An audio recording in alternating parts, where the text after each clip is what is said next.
Hey everybody, welcome to my kitchen. Bienvenidos a mi cocina. Today we're going to be making turrón, almond and pistachio turrón. Hola mis cariños, les voy a enseñar cómo hacer turrón de almendras y pistachio. Para los ingredientes necesitamos son media taza de almendras, media taza de pistachio, una clara de huevo, 4 tazas de azúcar, la misma cantidad de agua, 4 tazas de azúcar, 3 onzas de miel y media cucharadita de cáscara de limón. The first thing I'm going to do is toast my nuts. I'm going to toast them for about 10 minutes. You can do the same thing in the oven at 350 degrees for 10 minutes. El primer paso es tostar las almendras y pistachio durante 10 minutos en una sartén o en un horno a 350 grados durante 10 minutos. The next step is to beat our egg white until we have stiff peaks, soft stiff peaks. El siguiente paso es batir la clara de huevo hasta el punto de nieve.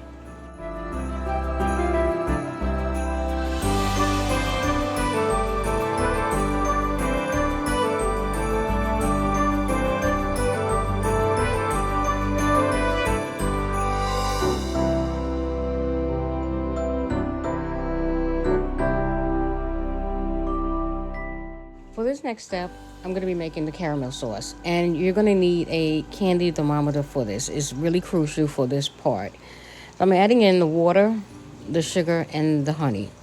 I'm going to mix everything together, and I'm going to let the sugar become to a rapid boil. And then once it starts to bubble, then I'm going to measure how hot it is. A continuación, vamos a hacer el caramelo. Para este siguiente paso necesitarás un termómetro de dulce. Cuando empiece a hervir, vamos a chequear la temperatura.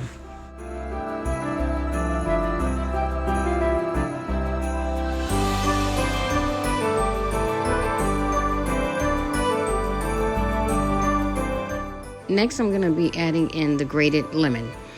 If you prefer, you can use orange. These are just going to give the turrón a really delicious flavor. Seguidamente voy a agregar rallado de limón, pero si prefieres puede usar una naranja. Estos le dan un sabor rico a el turrón.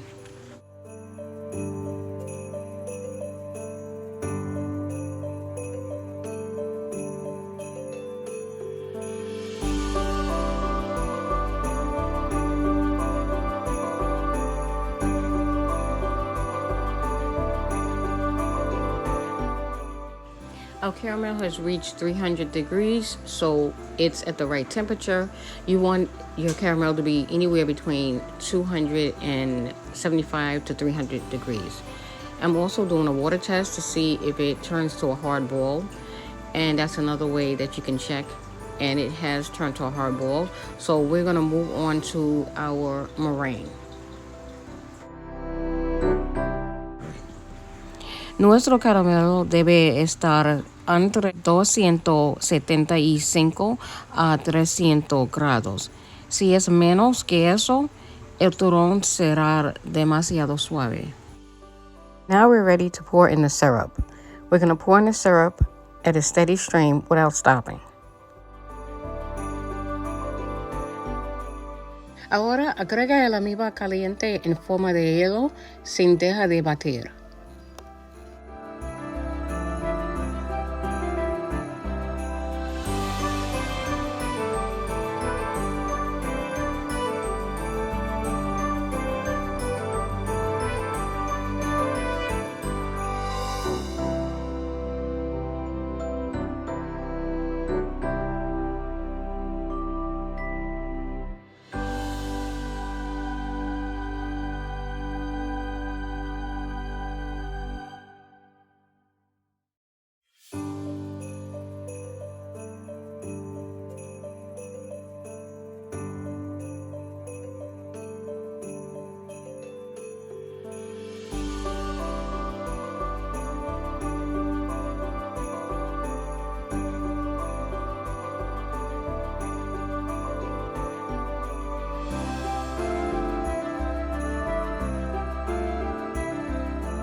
Next, we're going to go over to the stove. We're going to add our meringue to a bain marie or a baño maria, a water bath, so that we can cook the meringue over heat for about 30 minutes. A continuación, vamos a ir a la estufa y poner el merengue en un baño de agua o baño maría durante 30 minutos. Continúe batiendo el merengue mientras está en el baño maría.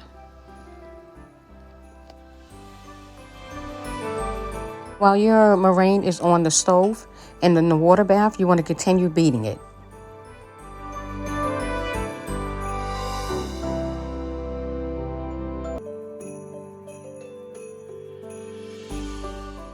Now we're going to remove it from the heat and we're going to start beating it again for 30 more minutes to cool it down.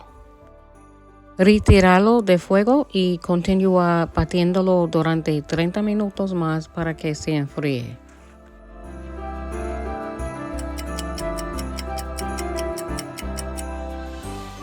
Now, after 1 hour of beating the meringue, we're ready to add in our nuts. But at this point, you have to move really fast because the meringue is going to start to stiffen up. Make sure that you add in warm nuts because if you add in cold nuts, then you're going to cause it to stiffen up even quicker. Para chequear cuando el merengue es casi listo, tu merengue debe ser firme y espesa.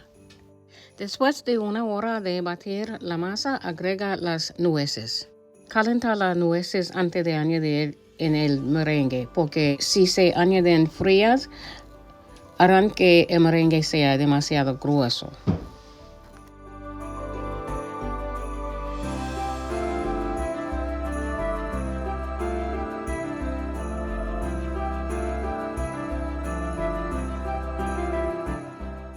After you add the nuts to the meringue, you want to continue beating the meringue for at least 20 to 25 minutes. Incorpora las nueces y seguir batiendo 25 minutos o poquito más para que bajar la temperatura de la mezcla.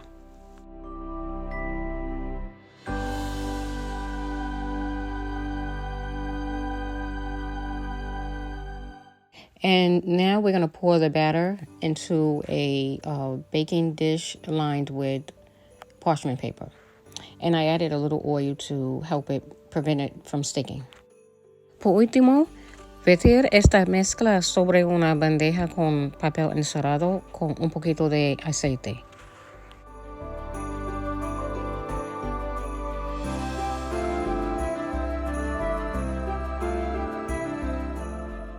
Now you want to flatten the meringue with your spatula, and to make it more easy to handle, add a little cornstarch to your hand and press firmly down. Pongo en tus manos maicena para evitar que se pegue. Aplánalo con tus manos y cubre con papel encerado. Now you want to place something heavy over top of it so that it can stay flat. And after 24 hours, your turron should be ready, nice and firm.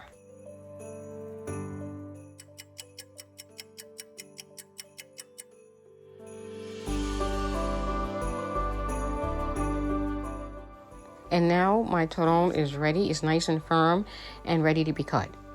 Mis cariños, aquí tiene mi turron. Estoy tan emocionada de cortar mi turron. When you get ready to cut it, add a little bit of oil on your knife to help it go through easy. Antes de cortarlo, ponga un poco de aceite en tu cuchillo para que sea más fácil.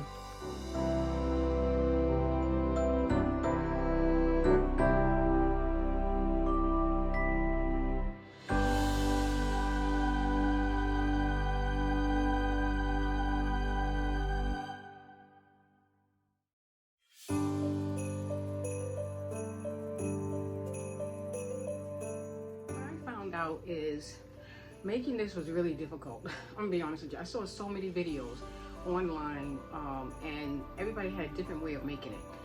After 8 tries of making this, I finally found out how to make it semi-hard. So it's semi-DURO.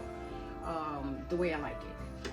I have a tray of other turrons that I made, and if you want to know how to make these, I have a link below this video in the description and in the comment section that will show you how to make them. Si te gustó este video, dale me gusta, comenta, suscríbete cuando que sepa publique la próxima receta. Hasta la próxima, muchas bendiciones, felicidades a todos. Until next time, guys, happy holidays. Bye-bye.